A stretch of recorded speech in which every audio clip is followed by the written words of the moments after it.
নীলমণি বাবুর চাকরি জীবনের শেষ পোস্টিংটা হয়েছিল বিহারের এক প্রত্যন্ত রেলওয়ে স্টেশনে। স্টেশনটার নাম ছিল ছোটকুনি।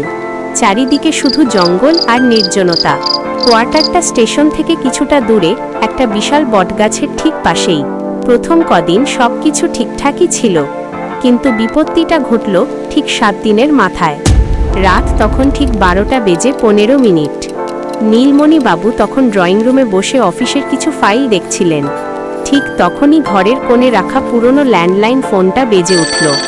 এই লাইনে সাধারণত কোনো ফোন আসে না। নীলমণি বাবু অবাক হয়ে রিসিভারটা কানে তুললেন। ওপার থেকে একটা ভারী, অদ্ভুত চেনা গলা ভেসে এল, নীলু, তুই কেমন আছিস রে? কতদিন তোকে দেখি না। নীলমণি বাবুর হাতের কলমটা মেঝেতে পড়ে গেল। গায়ের লোম খাড়া হয়ে উঠল ওনার। নীলু বলে ওনাকে শুধু একজনই ডাকতেন, ওনার ছোটবেলার বন্ধু সোমনাথ। কিন্তু সেটা তো অসম্ভব, কারণ ঠিক 3 বছর আগে একটা পথ দুর্ঘটনায় সোমনাথ মারা গেছে। নীলমণি বাবু কাঁপানো গলায় বললেন, কে কে কথা বলছেন? ওপার থেকে শুধু একটা দীর্ঘশ্বাস আর অদ্ভুত হাসির শব্দ শোনা গেল। তারপর ফোনটা কেটে গেল। পরের দিন সকালে নীলমণি বাবু স্টেশনের এক পুরনো গ্যাংম্যানের কাছে জানতে পারলেন, ওনার কোয়ার্টারে এর আগে যে স্টেশন মাস্টার ছিলেন, তিনিও নাকি মাঝরাতে এমন ফোন পেতেন।